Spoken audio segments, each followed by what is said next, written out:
ज़कात के बारे में बड़ा स्ट्रिक्ट होना चाहिए। कुरान मजीद में जहाँ नमाज का ज़िक्र आया है वहाँ अक्सर मकामात पर साथ ज़कात का भी ज़िक्र आया है। तो बाज़ उलमा इकराम ने फरमाया उस बंदे की नमाज कबूल नहीं जो माल में से ज़कात नहीं अदा करता।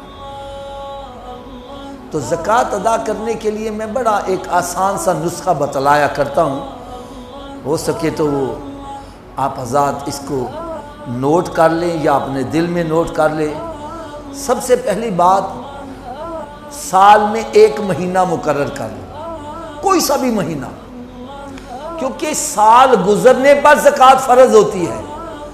लेकिन आप ये देखें पूरा साल आपके पास कुछ पैसे आ जाए हैं, कुछ अगले दिन आए हैं, कुछ अगले दिन आए हैं, कुछ चले गए, कुछ आए, ये सारा साल सिलसिला चलता रहता है। तो आप अगर हर माल के ऊपर साल गुजरने का हिसाब लगाने लगे तो फिर आप हिसाब किताब में ही पड़े रहोगे। तो उलमाए कराम ने इसका बड़ा आसान सा हल बतलाया है। वो फरमाते हैं साल में एक महीना मुकर्रर कर लो। जैसे अमूमन बंदे रमज़ान शरीफ का महीना मुकर्रर कर लेते, तो रमज़ान शरीफ का महीना आया है, अब बैठ के देखो इस वक्त मेरे पास चाहे 1 घंटा पहले कुछ आया है वो भी शामिल कर लो। इस वक्त मेरे पास सोना कितना है उसकी मौजूदा वैल्यू वो लिख लो, चांदी कितनी है उसकी वैल्यू लिख लो, क्योंकि जिन चीज़ों पर ज़कात है मैं उसी का जिक्र कर रहा हूँ। सोना, चांदी और नकदी। नकदी कितनी है, बैंक बैलेंस कितना है, घर में कितना रखा हुआ है, लोगों से कर्जा कितना लेना है, वो भी शामिल करो, वो भी आपका ही है। अगर आपने 10 लाख की कमेटी डाली है, 5 लाख जा चुका है, कमेटी नहीं मिली, वो 5 लाख भी आपका जमा है,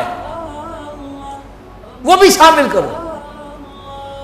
सोना, चांदी, नकदी, और नकदी में जो आपने कर्जा लेना है लोगों से वो भी शामिल करो।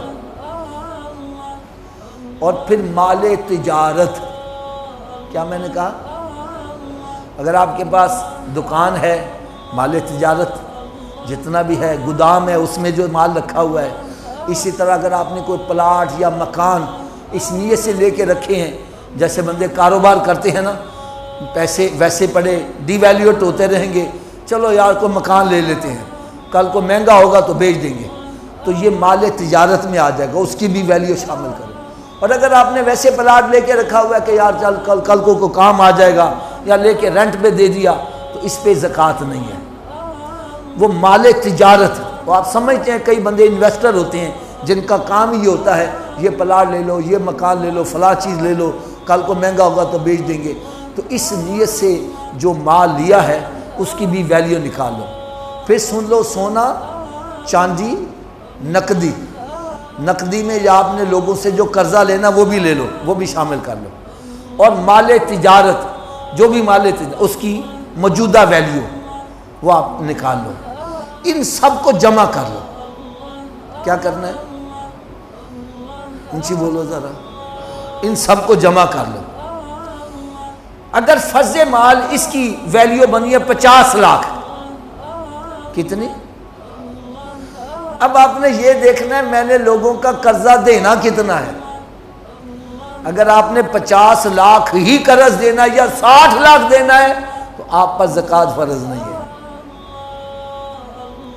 और अगर आपने 40 लाख लोगों का कर्ज, क्योंकि होता पता क्या है, गोदाम के अंदर माल रखा हुआ है लेकिन होता जनाब लोगों का है, कर्जा लेके रखा होता है, उधार लेके रखा हुआ है। तो इस्लाम बड़ा बेहतरीन मज़हब, सबसे बेहतरीन मज़हब है।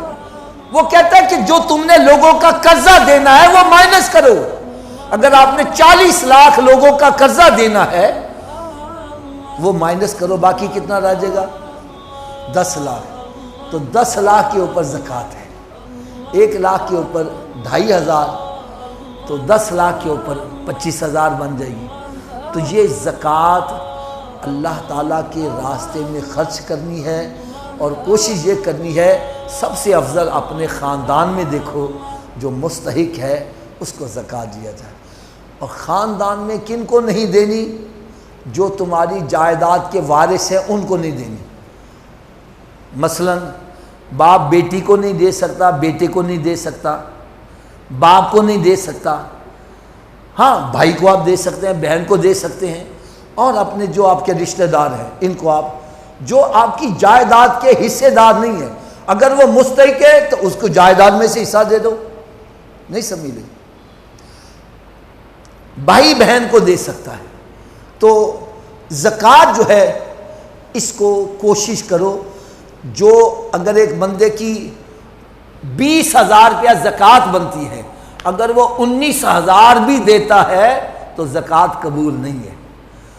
एक बंदे के ज़िम्मे 10,000 रुपया ज़कात का बनता है, वो 10 लाख रुपया खैरात कर दे, खैरात कबूल नहीं है। मेरी बात का बुरा ना मनाना। आज आपने देखा होगा बड़े बड़े जनाब वो कैमरे मैन भगा के चेक दे देते हैं, हमारा तस्वीर आ जाए है, वो चेक दे देते हैं, ज़कात नहीं अदा करते। तो ज़कात जिस पर फ़र्ज़ है उसको अपने माल में से ज़कात पूरी अदा करनी चाहिए। अगर आपकी 10,000 ज़कात बनती है, कोशिश करो ज़्यादा दे दो, जो ज़्यादा दोगे वो खैरात में आती चली जाएगी, कम नहीं होनी चाहिए। इसी तरह सदका फ़ितर, ज़कात के लिए तो मैंने चंद मखसूस चीज़ें बतलाई, सोना चांदी नकदी माल तिजारत, इसी पर सिर्फ ज़कात है। आपके पास 2 करोड़ रुपए का हीरा पड़ा हुआ, उस पर ज़कात नहीं है। जो ज़कात के चीज़ें आ गई हैं उसी के ऊपर ज़कात है। लेकिन सदका फ़ितर इसका निसाब और है। आपके पास सोना चांदी नकदी दीगर चीज़ें माल तिजारत नहीं है, लेकिन इसके अलावा आपके पास घर में ज़रूरियात ज़िंदगी से ज़ायद सामान इतना पड़ा है कि उसकी मालियत यूँ समझे 60,000 बन जाती है।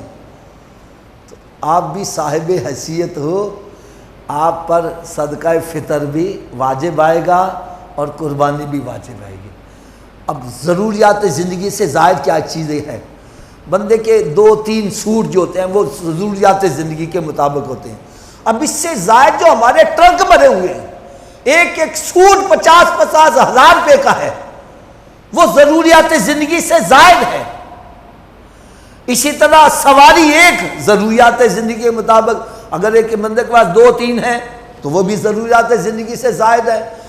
बर्तन ज़रूरियात ज़िंदगी के मुताबिक 2-4 ही होंगे, लेकिन हमारे घरों में सारे वो जनाब शोकेस भरे पड़े होते हैं, वो कई साल गुजर इस्तेमाल की बारी भी नहीं आती, वो ज़रूरियात ज़िंदगी से ज़ायद है। इसी तरह हमारे घर में सोफ़े सेट रखे हुए हैं, कालीन हैं और दीगर चीज़ें, इनके बगैर बंदा ज़िंदा रह सकता है। ये ज़रूरियात ज़िंदगी से ज़ायद चीज़ें आएंगी, इनकी अगर मालियत 60,000 के करीब बन जाती है, क्योंकि 60,000 का 52.5 तोले चांदी आप ख़रीद सकते हैं, तो ऐसा बंदा साहिब हैसियत कहलाता है। ऐसे बंदे पर सदका फ़ितर भी वाजिब आता है और कुर्बानी भी वाजिब आएगी। अल्लाह ताला मुझे और आप सबको अमल करने की तौफीक अता फरमाए।